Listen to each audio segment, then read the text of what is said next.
Hello everyone, this is Crota giving you a shoutcast in a game between xSix's Sleep versus TSL Polt here on Tal'Darim Altar, game 1 in a series. Looking forward to casting this game and watching this game with you. We see Sleep spawning as the blue Zerg player here at what I will call the 7 o'clock position. Meanwhile, over here we see TSL's Polt spawning as the teal Terran player over here at the 10 o'clock position. Terran versus Zerg on Tal'Darim Altar should be an interesting matchup, and we'll gotta see what's gonna go down in this series. I believe this series was taken from the Zotac Cup. One of the things that I've noticed is that for some reason my mouse doesn't show up any longer. Perhaps you can see it now, but yeah, my mouse doesn't show up on these particular recordings. Hopefully that doesn't get too out of the way. I will try to highlight if I want you guys to see something in particular, as I think you guys can see the highlighting. Also, any constructive criticism or feedback, I am looking out there and I'm listening to my own cast a little bit more, trying to get better for you guys. There was a very interesting Team Liquid post on how to improve and what the difference is between English-speaking casters and Korean casters, and the level of excitement and what's actually accepted in terms of casting and in terms of sentences. They were saying that Koreans, they can actually say like one word, just say like reaver, reaver, reaver, and people just accepted that as casting. Meanwhile, in American culture, where I guess they have to be spoken in full sentences, or in English they want you to speak in full sentences, as we now see TSL or Polt now looking to perhaps set up an early command center, and he will be doing exactly that, building his command center here. So he's actually building it as part of the wall-in. It's going to be difficult for this drone to get back out. Perhaps he will get some damage onto this SCV as a new SCV coming over. The SCV now going to go ahead and chase this one drone, as we now also see a barracks come in. So it is going to be a very, very fast command center, followed by a fast hatchery by Sleep, and we'll see how Sleep responds to this. Sleep did spawn counterclockwise to his opponent, so that means that siege tanks will be a possibility right here, and that's going to make it very, very difficult for him to establish his second base. Perhaps going to be forced to lay down some spine crawlers here as an early detection or warning system, but then again, that does cost him some drones. We already see a refinery now coming into play as well. Polt continuing to train up more and more SCVs, and this game does promise to be a long one, as both players are macroing up very heavily. Taking a look at the overall strategies, you can see Sleep now trying to pull some drones off of gas. It looks as though he will be starting that metabolic boost right as the spawning pool is completed. Now getting up one queen at the hatchery. The second queen not quite ready, since he did start that metabolic boost early. And I'm not really sure that Sleep is going to be able to put that much early pressure with early Zerglings. Even if Polt leaves this command center here, the orbital command, he can be able to get in a lot of SCVs and just train them and rally them back at home. You can see now one Marine trying to chase down this drone. The drone is down to 15 hit points. 2 Marines are going to be better than 1 there. The drone's not going to have anywhere to run, as Polt is able to save his low hit point SCV. Now, going back to this, even if Polt lifts off this orbital command and lands it here, I imagine a bunker will be established here, and the Zerglings will not be able to get across the map in time. So perhaps the metabolic boost is just to make sure that any late Zerglings are able to stay alive and don't get caught out in midfield. You can see that there is one SCV holding the Zelnaga tower here, and with no other Zerglings on the map, Sleep now really looking to get into a very, very heavy drone count, up to 26 already. You can see that the larva count currently sitting on 4. Perhaps we'll see even more drones trained up as soon as the minerals and the food does allow it. Polt now loading up that bunker, getting in some supply depots. We see there is a little bit of reactor training, as we are now going to be moving into Hellions. Polt wanting to get some harassment in, but there is already one spine crawler out and Zerglings on the field. The Zerglings have metabolic boost. They're going to be able to surround fairly easily on those Hellions, especially while on creep, as Sleep already starting to spread these creep tumors. Double extractors now being built at the natural expansion, a third extractor being built by Sleep. So Sleep going to perhaps be trying to get a lot of gas for Mutalisk. Normally Sleep does get a macro hatch. I'm interested to see if Sleep will normally build that macro hatch perhaps somewhere in here, and with being able to harvest around 400 to 500 gas a second, he should be able to reach critical mass on those Mutalisks rather early. Hellions now making their way out, and we now see Polt going into a very heavy barracks and factory play. Zerglings trying to do a little bit of scouting, was able to see inside the main base, and now we're going to see a quick tech change and now go very heavy into siege tanks, as we are also going into marines. So Polt doing a little bit of add-on swapping, and with this, Polt perhaps should be landing off this barracks here. He's going to get stim, he's going to get combat shield, and then utilize siege tanks and marines in order to put in a lot of pressure. The Mutalisk may not be able to get that much damage in, and neither will the Roaches, as the Roaches will most likely just get shelled from those siege tanks. We'll see what the long-term strategy is coming in from Sleep. Sleep is getting that Spire. He is going into Baneling's Nest. He is not establishing his third base, though, so he's going to be even on bases, which normally means that a Zerg player is behind. Polt hunting for drones to take out, but doesn't see a third base established as of yet. One creep tumor, very nicely done by Sleep, keeping track of the mini-map. Saw the Hellions with that Overlord and decided to cancel that creep tumor, save it, and then spread it once again. Sleep also getting a lot of creep tumors off over here. This creep will spread very, very quickly, as the Hellions see this creep just grow across the field. The Hellions have to be very careful, as there are also spine crawlers on the top of the ramp. We are currently only sitting on about 300 to 400 gas for the Zerg. He's not going to be able to get as many Mutalisks as he would like, only training up 3. The 4th one will be trained up in just a second, as Roaches and Queens now make their way down to this expansion location here and try to clear out the destructible rocks. Oh, interesting strategy by Sleep. I love this play by Sleep. He built a creep tumor here, and then by starting the Overlord and spewing creep, he was actually able to get creep down onto the low ground. And now with this, he's going to be able to start growing creep into his opponent's base. Meanwhile, we see a Polt once again trying to deny creep tumors, but Sleep one step ahead, constantly canceling those creep tumors, as we also see a third hatchery being established here at the 6 o'clock position.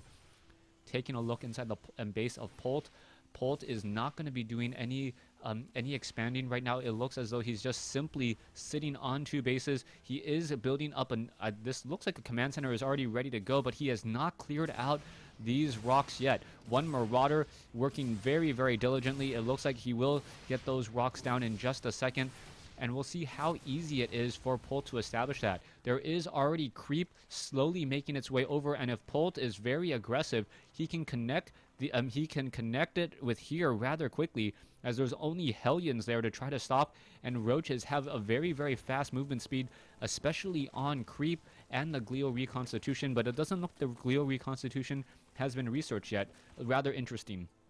Mutalisk now looking to get in some kills.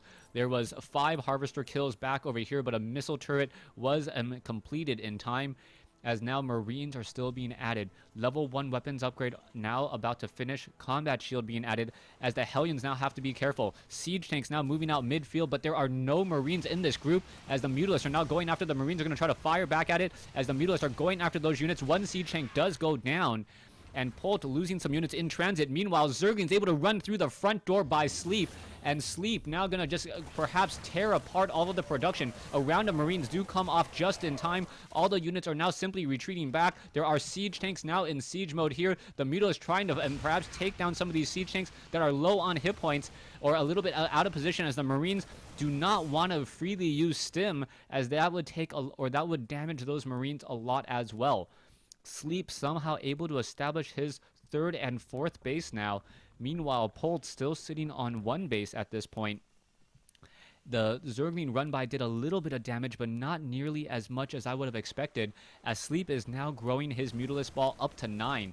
Marines, however, going to catch this here. Siege tanks able to get off some easy shells and damage there, as the Zerglings are going to perhaps try to surround. Yes, getting in a lot of damage. The Zerglings going to town on those Marines, and now the Mutalisks trying to make their way over once more. The Mutalisks are going to be forced to back off, as Polt, now with a very heavy saturation on these two bases, needs to figure out when he wants to lift off this orbital command and take this third base.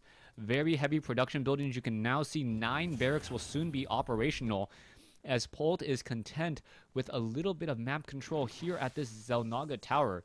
However, Sleep does have a slight food advantage, and now that is continuing to grow. The Marines making their way over once more. The Marines are upgraded 1-0, soon to be 1-1, with an armory and a new engineering bay coming in. We'll see how this will all work out. Polt now moving out Marines in midfield. No spreading of creep off over here. A little bit of an interesting play as Marines are just dancing back and forth. A heavy round of mules now coming in as Zerglings now coming in surrounding, getting in some easy damage onto the Marines. Again, siege tanks getting a little bit of friendly fire as the mules are now going to town on this orbital command and this third base. A lot of mules will get lost. Perhaps some Zerglings can finish off the orbital command, force it to lift off as the Marines are now trying to make their way over. It looks like they will get there in time as the Marines pick off many of those Zerglings, as those Zerglings were too focused on that orbital command. Still, Polt behind by now about 40 food, as Polt now starting, or should be starting, 2-2 upgrades. There we go. Also getting the level 1 weapons upgrade to make sure that the Zerglings only take 1 shot from these siege tanks. Mutalisk now testing the waters at the front door. Simply too many units here. The Marines, very fast attack rate and superior range would do plenty of damage as the Mutalisk now retreat back home. The Mutalisk are getting that 2-0 upgrade, but Sleep now has a little bit of a difficulty trying to establish up a 5th base. The fifth base will not come in anytime soon, as I believe Sleep wants to get engagements. He wants to deal damage as the medevacs are now starting to reach the air. Level 2 weapons upgrade and level 2 flyer attack. No tech to hive just quite yet. Just continuing to spawn more larvae, as Sleep needs to consider perhaps going into infestors in order to deal with this massive bio army.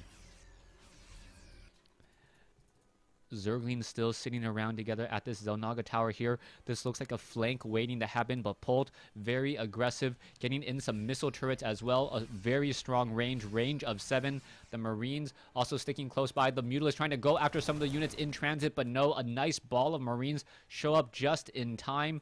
And still Zerglings holding onto this tower here. There's only 1 missile turret here, and that may be a bit of a problem, as the Mutalisk may simply just walk straight in, fly straight in, take down the missile turret. The Marines need to make their way over, but a lot of SCVs will get destroyed, as Sleep now with a 20 food advantage, but a 20 SCV advantage, as a reactor also gets taken down. In comes the main attack force, those siege tanks, Zerglings, and Banelings battling it out.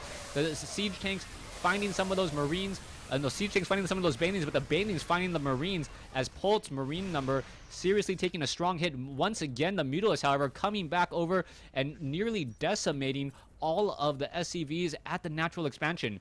Has to be careful, though. A Thor is out in play. Level 1 weapons upgrade. A second Thor, I now believe, is out on the field as well.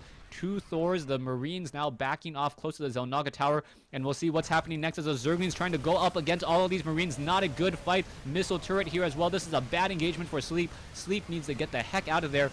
Gonna focus down, but no, get some Baneling hits. Nice Baneling hits, but not enough to really finish off all of those Marines.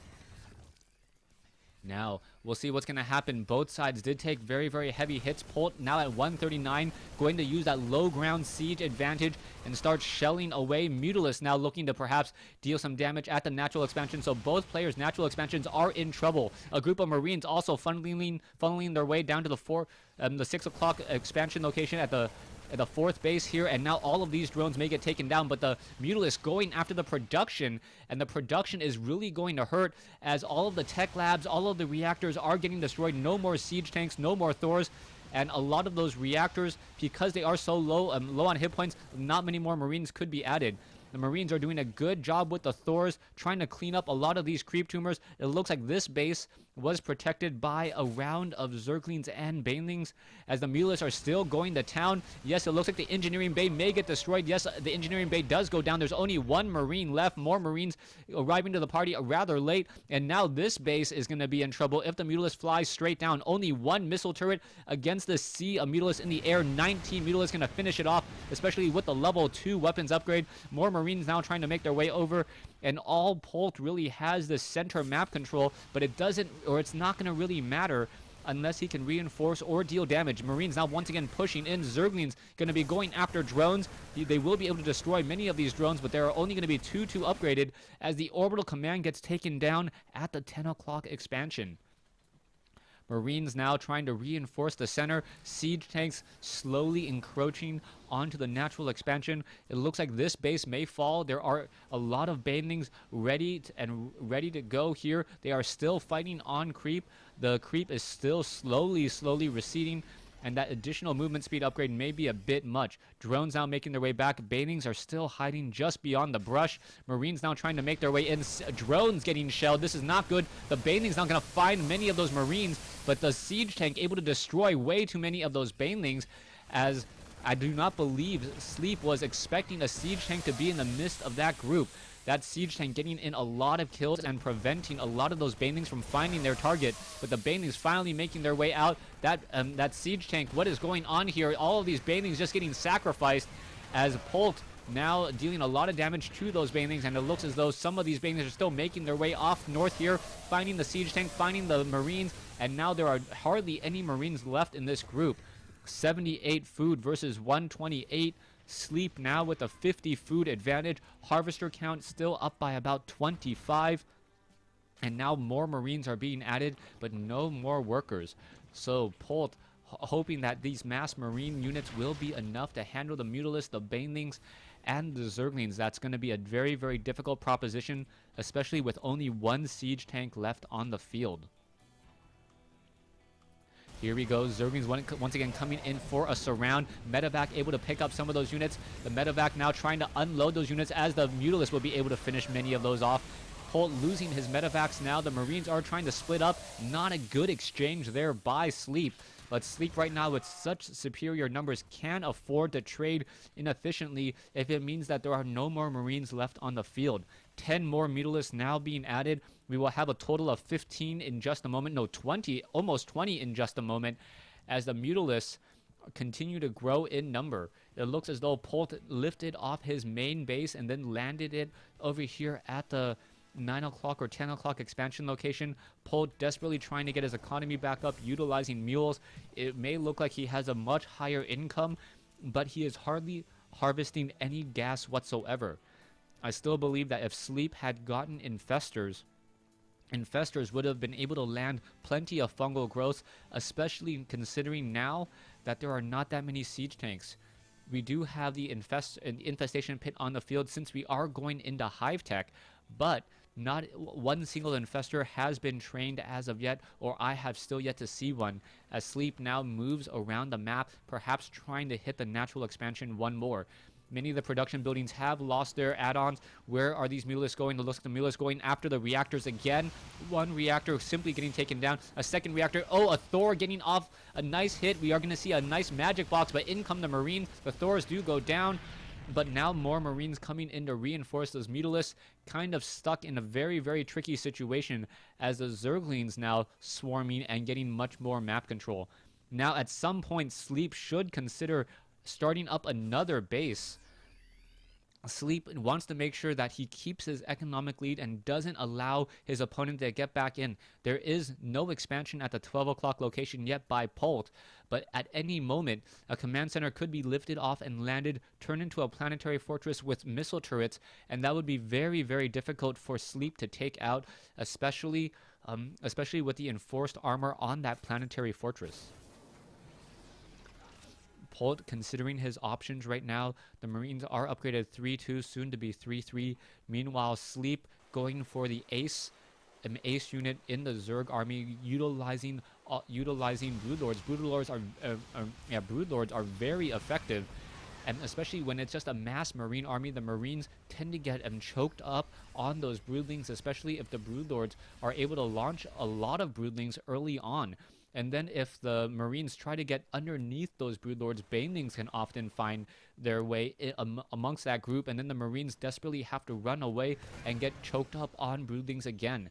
Siege tanks of Polt making their way into the center, but there are plenty of creep tumors once more. Polt will be very, very careful how he walks over this. Every time he makes a step, he needs to make sure that these creep tumors are cleared. But it looks like the Zerglings and the Mutalisks, no, just the Mutalisks making their way inside the base. Could have dealt a lot of damage, and perhaps in comes a possible flank. No, the Marines going to town on the Mutalisk. The Mutalisk ball now down to 27. And Sleep cannot afford to exchange Mutalisk for Marines. He needs to engage with those Banelings in order to take the victory. Polt still has 1-0 upgrades only on the mech, but the Marines soon to be 3-3 against Mutalisks that do not have any air armor. Marines now backing off again. Siege tanks are ready to go.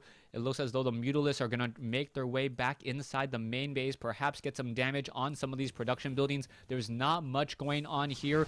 A reactor getting destroyed. Another reactor going to get destroyed, but the Marines have made their way over. 3-2 Marines dealing a lot of damage. Meanwhile, the Zerglings and the Banelings engaging against some Marines, and I believe there was a siege tank here that tried to attack up onto the high ground. One extractor nearly out of gas already, and we'll see whether or not Sleep still has plenty of gas over here. Mutalisks once again attacking at the 10 o'clock position, doing a great job. Meanwhile, a drop happening over here. Transfusions onto the spine crawler, but it looks like it will still go down, especially as the Marines are now upgraded 3-3. The Queen gonna get taken down as well, but the Mutalisks still causing a lot of problems for Polt, as Polt now being forced to split his units. Mutalisks now coming into this position here. There is one bunker. The Mutalisks deciding to back off, going to be able to take down many of those SCVs as the bunker is out of range, as those Mutalisks have a range of 3. Once again, siege tanks now making their way forward, trying to clear up many of these creep tumors. The siege tanks now in position as the creep will slowly recede, but there are still creep tumors up on the high ground, generating creep onto the low ground. It looks like Sleep has reached a tipping point in Polt's defense. The Marines are no longer inside the base. The Marines are going perhaps for an all-in, but the Broodlords have arrived, and the Broodlords are going to cause a lot of problems. Broodlords, however, not effective against, Thor is not effective against Broodlords, as you see those Broodlings poking apart at the Thor. The Marines and the siege tanks now forced to back off. The Banelings may be able to find some of their targets. Yes, hitting many of those Marines. The siege tanks not even in siege mode for those roaches. And I think Sleep should be able to handle this, as we see that there are still 6 Broodlords in the air. Medevacs now picking up and retreating back home. Marines trying to reinforce back at this Zonaga tower, but Sleep, with almost or more than double the food now of Polt, should have this game and the victory easily secured. Broodlords now making their way in, just raining down Broodlings once again onto those Marines, but the Marines are going to be able to chase in. The Broodlords now dropping in more and more units. In come the Infestors. There's the fungal growths that have been missing for the majority of this game, and I believe the Marines are going to have a bit of problems if there are more and more Infestors. Zerglings now making their way out. Broodlords still trying to fight back. One Broodlord goes down. Mutalisks are coming in. Infestor doesn't have enough energy, just going to absorb 90 points of damage, as the Medevacs now in trouble by the Queens. The Mutalisks going to town on the Medevacs. A new Broodlord cocoon now coming in, as TSL's Polt says GG. So xSix's Sleep takes game 1 here on Tal'Darim Altar. Thanks for watching. Thanks for listening. Hope you guys enjoyed it. Stay tuned for game 2.